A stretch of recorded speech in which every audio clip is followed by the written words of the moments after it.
Sense Nation. Sense Nation. Sense Nation.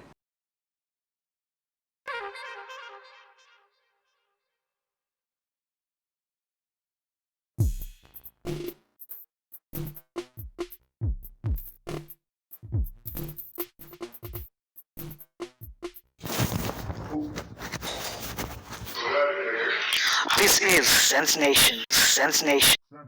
The Sense Nation. Sense Nation. Where we make sense of life and reality.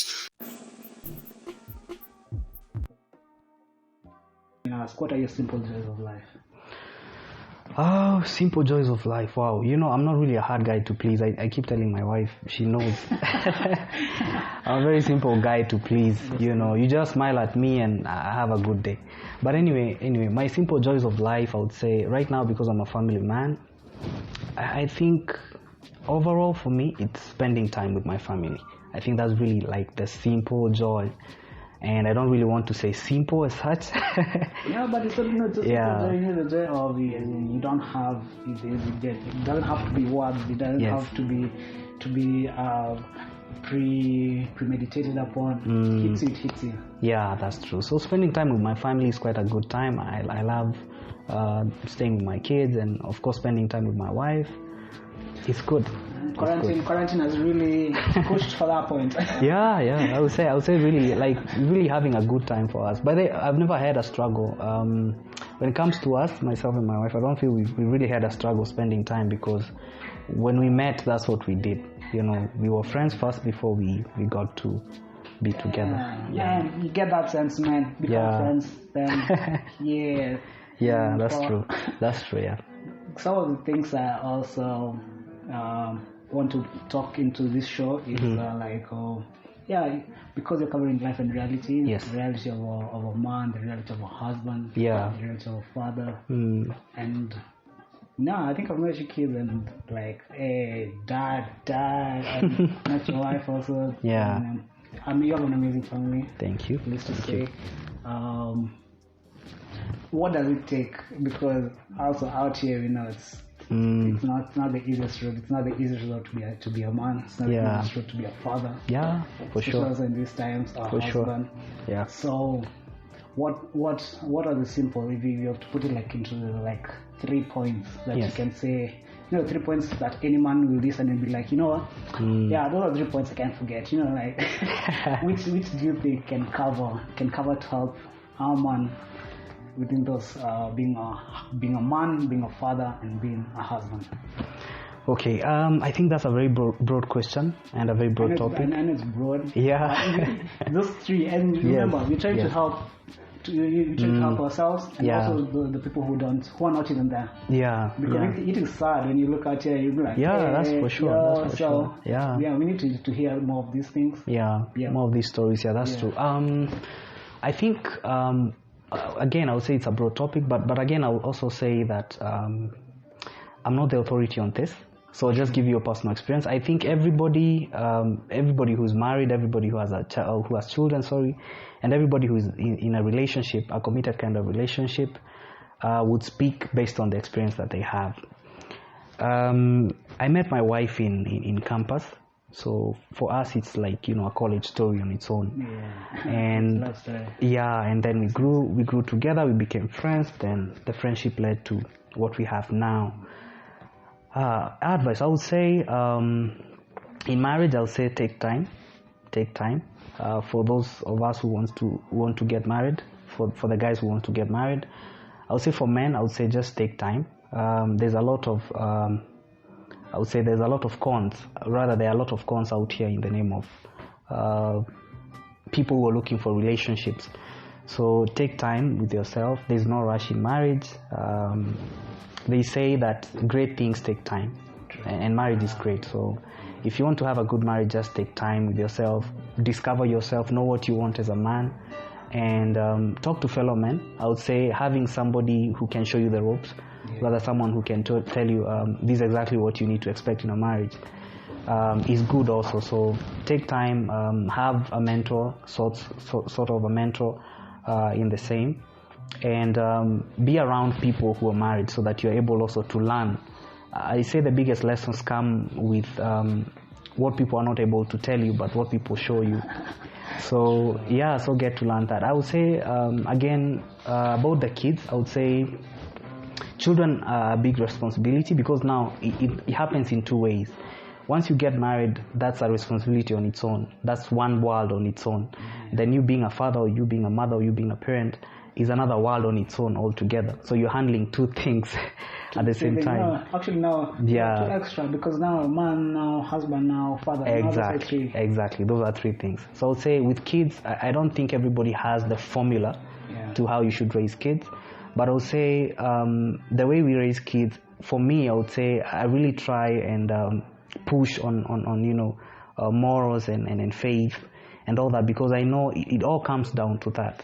I think what we are looking for in life is happiness generally for everybody. And for my kids, it's not just about securing a future for them, for them to have some money in their pocket at the end of the day, for them to get an inheritance. But I think for me, it's really having a spiritual growth.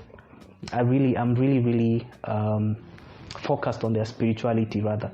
So I'd rather put more into that, because I know once I'm able to do that, then everything else will just jelly in, and will bring everything together. As a man, I would say, again, I say this is a broad topic, so I'll just give you on my own personal experience. We're living in times whereby masculinity has been dumbed down, if I may say. It's been, the highest voice we have right now is the feminine voice. And I like to look at it as an agenda, because anything that's happening in this world, I believe there are certain people who are pushing, and there are certain people who are benefiting from what's going on. I feel feminism in its own way is kind of not a bad thing, as many men would many men would think about it. It's not a bad thing. I say yes, let's have the voice of the woman, but at the same time, you as a man, you shouldn't feel like this voice is too much on the whole bit about masculinity. I feel masculinity is, to really define it in its own sense, according to me, you really have to have a lot of faith in God. I'm a faithful man, so I'll just tell you that. If you look at it, if you look at it from any other point of view, it doesn't matter which worldview you're looking at it from. You can be, atheist kind of view. You can look at it from, whatever society tells you, how we've grown up as men. But the best way that you can define masculinity is faith. That will say faith, because that has worked for me. I don't think we've had those talks in the house, myself and my wife. We don't have those problems that I'm seeing people having, whereby we are trying to compete. I'm trying to be the man in the house, she's trying to be the woman. It's competition. This person says this person says this. I feel once we get to know God in that sense, and you get to be led by God, I feel you get a sense of sensitivity in the way you handle issues. There's a sense of maturity that comes to you as a man, and you're able to talk to your wife and address what she needs. It's very easy, by the way. It's very easy. I'm not saying it's not challenging. It's very challenging, but it's easy. It's doable, because I've seen it in my own marriage. It's very doable. I think one thing that we have a problem with, if I may add to that, as men, is the way God has made us is that we have this ego. We are proud in a way. And you don't want to be in the house and you're the man of the house, and the lady comes and tells you, this is what we need to do, and you're like, no. I'm still the man. I need to do this. This is what I've decided to do. But again, we go back to faith. So I'm saying once you have a true relationship, and I'm not talking about religion here. I'm just talking about faith.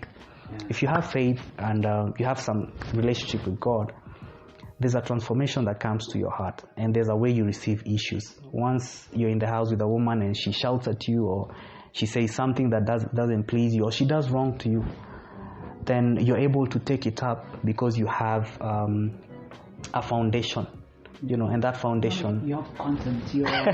Sometimes I usually like the concept of people reading. And people reading and learning, basically. So given that is for you even to handle these situations, you have to know how to have enough content with you, because in you, even with faith, that's content. So you have to build your faith one another. Yeah, that's true. But again, how do you build faith without content? As in wise words, or wise words to listen to, or to read, or to meditate, to bring out of yourself. Yeah. You see, no content. You know what's happening in this generation? We find there's a lot of philosophy, especially surrounding marriage, surrounding relationships. But if you're keen to it, because I've talked to so many married couples, and I've seen people, once together, they're not together anymore. Once you try and bring philosophy into an institution like marriage, philosophy, I say, has half truths. It's not the complete picture. So you will go as per, a certain quote or what people say out there, and then you bring it into your house, and then you realize with time that's not working. You're getting some pushback either from your wife or from your kids, or if your wife brings the philosophy in the house, you're getting some pushback. It's because philosophy has half truths. It's not the complete picture. And I usually say, if you want the complete picture, then seek truth. Go after truth, seek truth, ask yourself questions. Don't just believe everything you hear. Take time with it, and let it simmer in your head. Go to people, ask people who are in those situations, talk to people who have been there before. They'll be able to give you the complete picture, and you're able now to act on something. I think one thing that I'm learning right now as a man is, first of all, not acting out of emotion, because I find that the reason why we as men struggle sometimes is because the woman hits a nerve. The woman hits a nerve. So, for example, if you're in a relationship with somebody, they say something to you, it hits someone. And once it hits a nerve, what you do as the man, you act out. You're so quick to act. You act out. I feel if we could just act on principle rather than emotion, then we are able to conquer some of these problems that we have in life. So, for example, say love itself is a principle.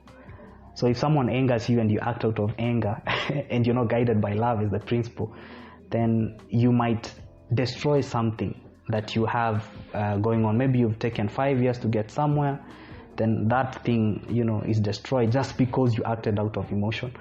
Rather than principle. So I'm so big on principle rather than emotion. Yeah.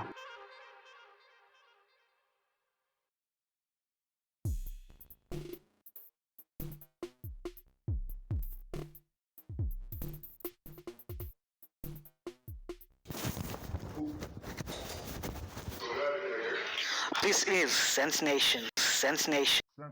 The Sense Nation. Sense Nation. Where we make sense of life and reality.